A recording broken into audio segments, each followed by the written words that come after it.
aquele tempo, propôs Jesus esta palavra a uns certos que se enfatuavam de justos e desprezavam aos outros. Subiram dois homens ao templo a fazer oração, fariseu e outro publicano. O fariseu de pé orava no seu interior desta forma: graças te Deus, ó Deus, porque não sou como esses outros homens, ladrões, injustos, adúlteros, nem, por exemplo, com este publicano. Jejum 2 vezes na semana e pago o dízimo de tudo o que possui.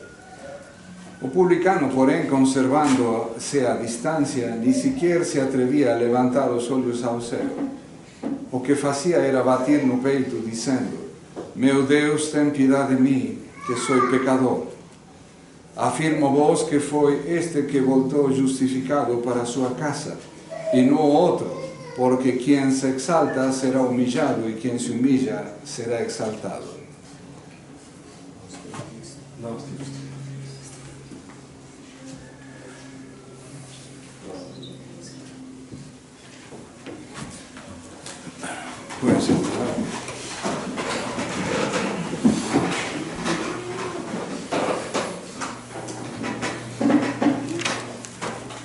Después da misa vamos a renovar la consagración al Corazón Inmaculado de María que hacemos todos los años, especialmente durante este mes dedicado al Corazón Inmaculado de Nuestra Señora. Después de la comunión se les va a repartir a los que no tengan esta folia, las folias para hacer. Es interesante que cuando San Pablo fala del Espíritu Santo, vean lo que dice acá, que es sumamente importante. La manifestación del Espíritu es a cada uno en orden al bien común. No es en orden a hacer un espectáculo de circo. ¿A qué me estoy a referir? Los carismáticos, por ejemplo, dicen que reciben el espíritu de don de lenguas y se ponen a berrear, otros se tiran un chao, etcétera, etcétera. Esto es un desorden. ¿Y para qué reciben el don de lenguas si están en un país en donde todo el mundo habla el portugués, por ejemplo?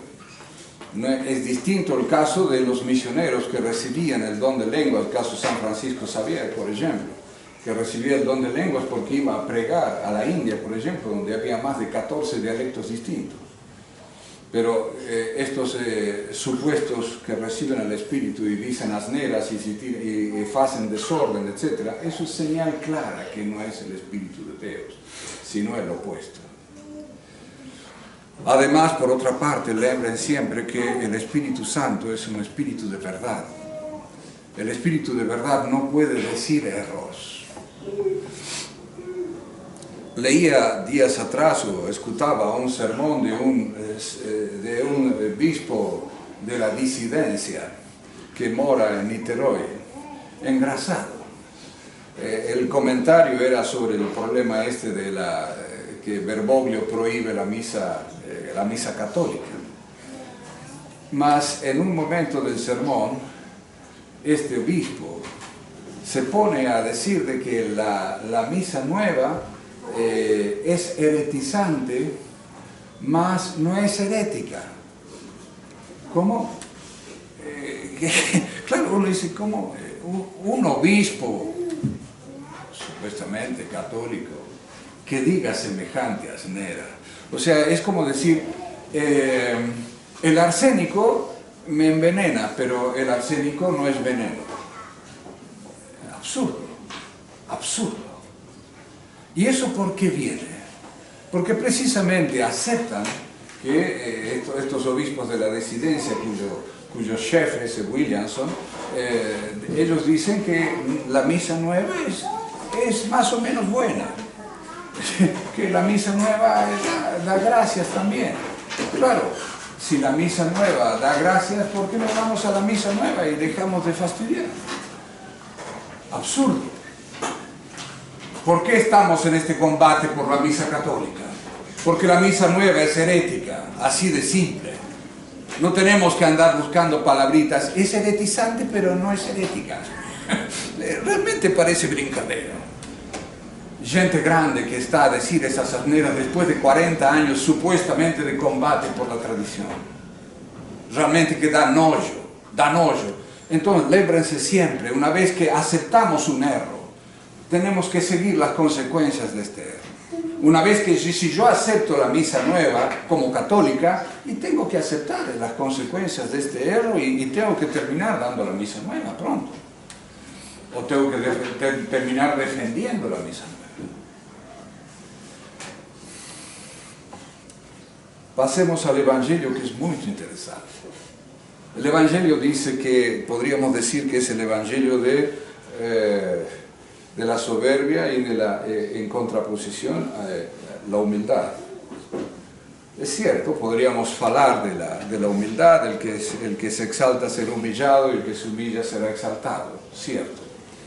Mas hay un detalle muy importante en esta cosa. Vean el ejemplo que pone Cristo.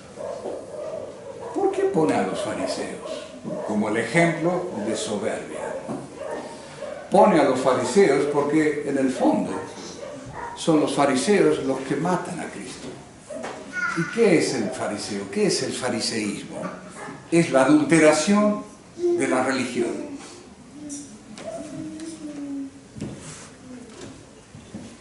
Bien, ¿qué dice el último evangelio que siempre leemos? Todas las cosas fueron feitas por Él, vino al mundo y el mundo no lo recibió. Vino a los suyos y los suyos no lo recibieron. ¿Quiénes son los suyos? Los suyos son su pueblo elegido, su pueblo hebreo, y particularmente a casta sacerdotal.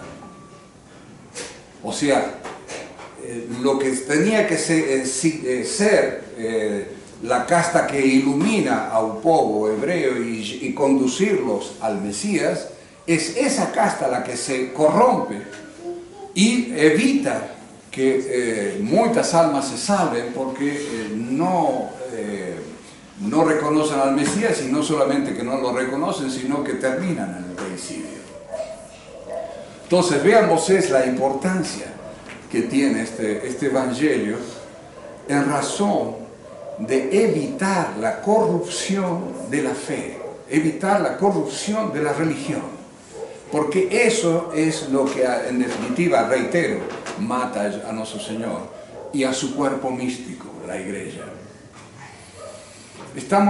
La corrupción de la religión es lo peor que hay, porque además guarda una especie de barniz religioso.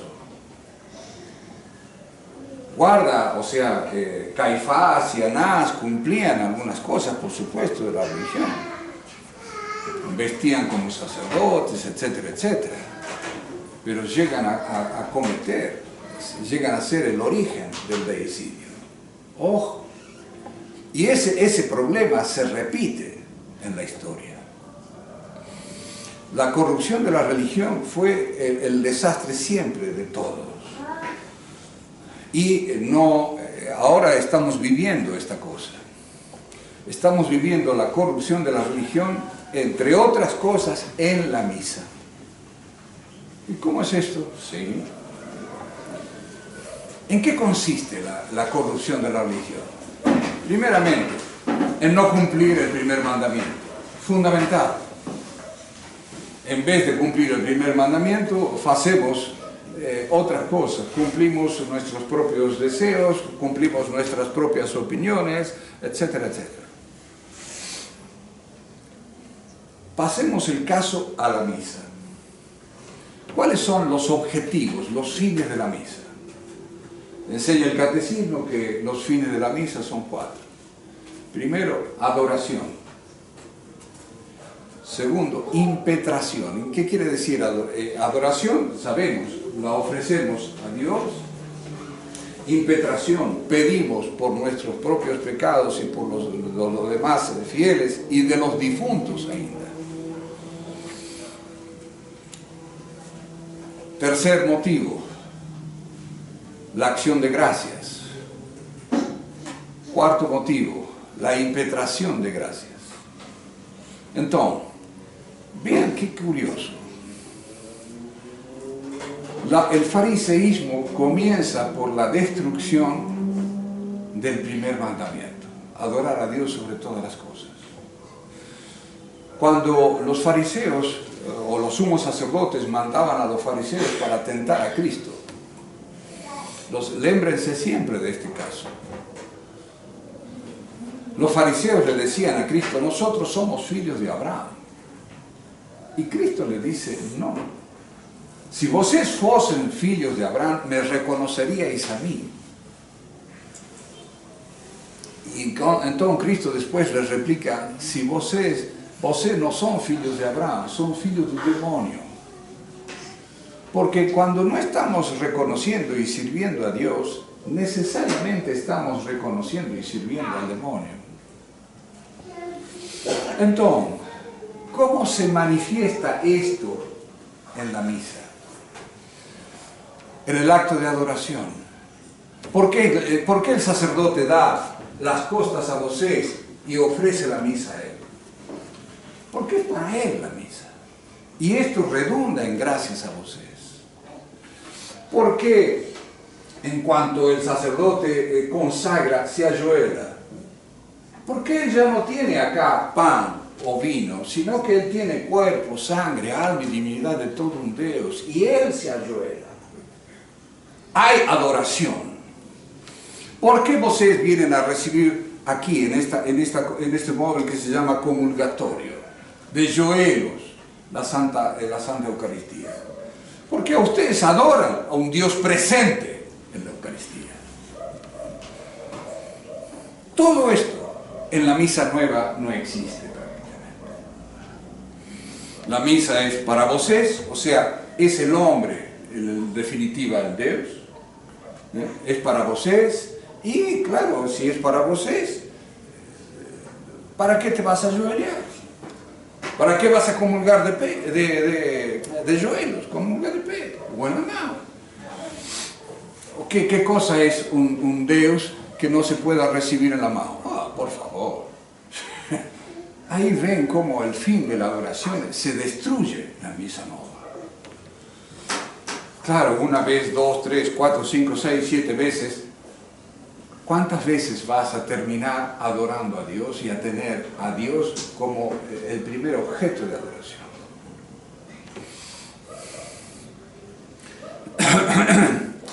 El otro punto, la impetración, el pedir perdón por nuestros propios pecados, por los vivos y los difuntos. Vean qué oración preciosa.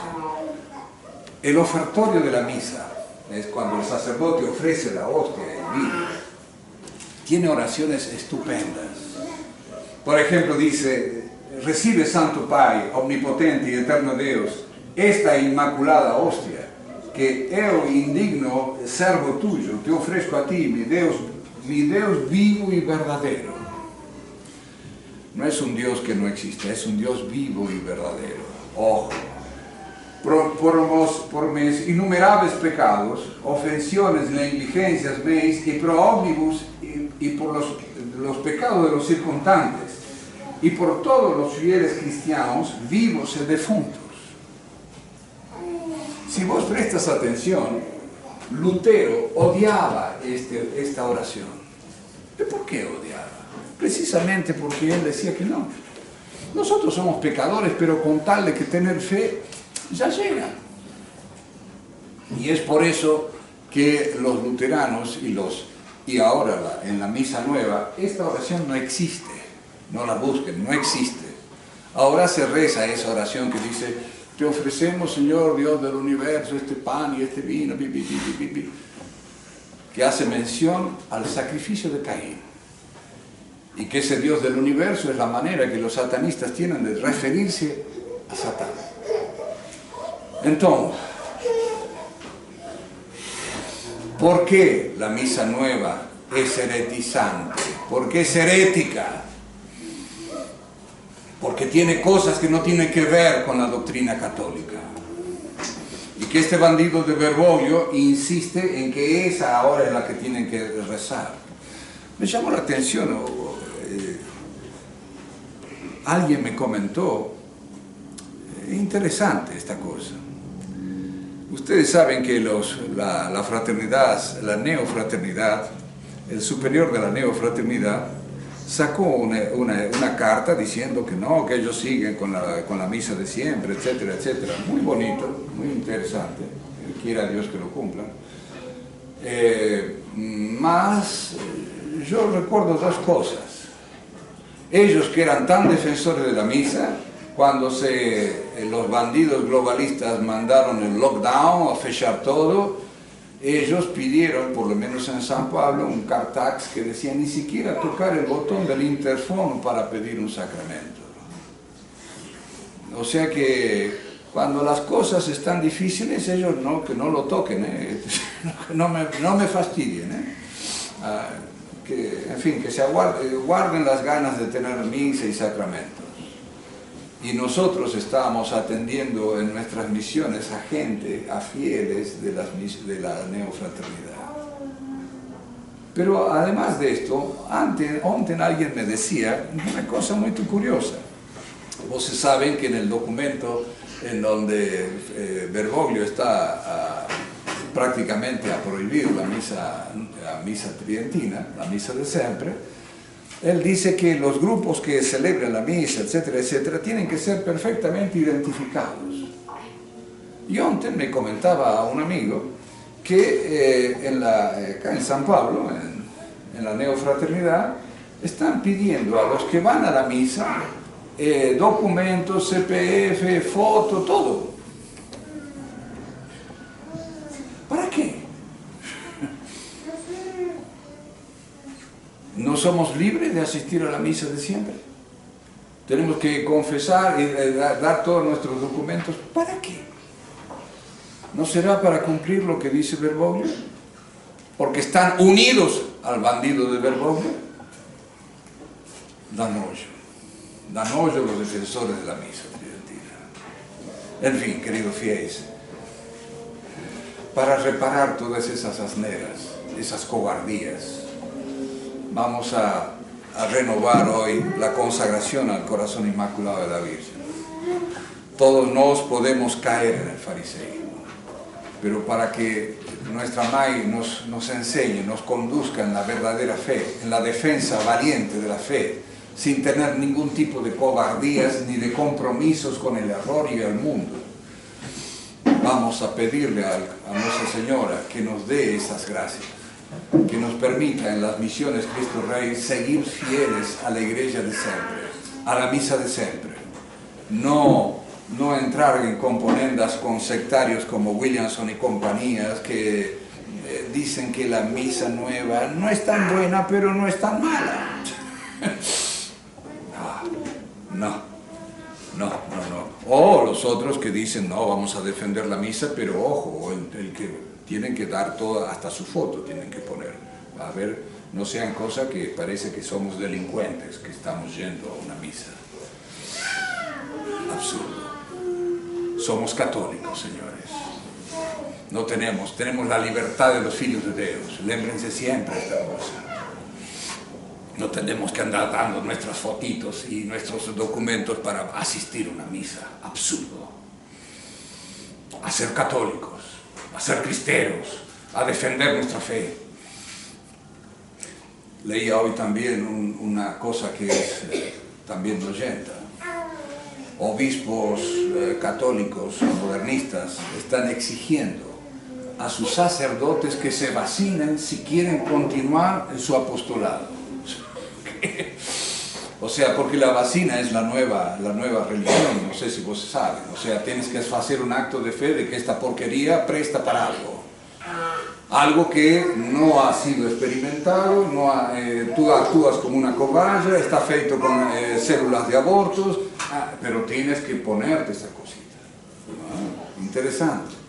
Ver cómo el modernismo y el globalismo van de la mano, van juntos al mismo fin. Entonces, esta fe covidiana, es una fe que se hace sobre esta cosa.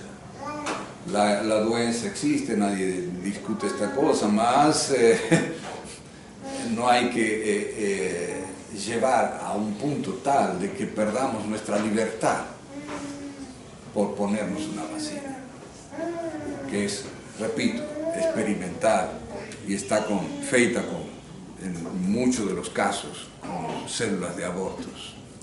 ¿Con qué cara vamos a defender la vida si nos ponemos una porquería de estas? Y por supuesto la neofraternidad también dice que no hay ningún problema en ponerse la vacina. Muito bem, muito bem. En fin, cada vez peor. Queridos fieles, entonces vamos al final de la misa a renovar esta consagración al corazón inmaculado y que la Virgen Santísima nos dé la gracia de ser fieles a la iglesia de siempre, a la misa de siempre, para un día así poder alcanzar la vida eterna. Ave María.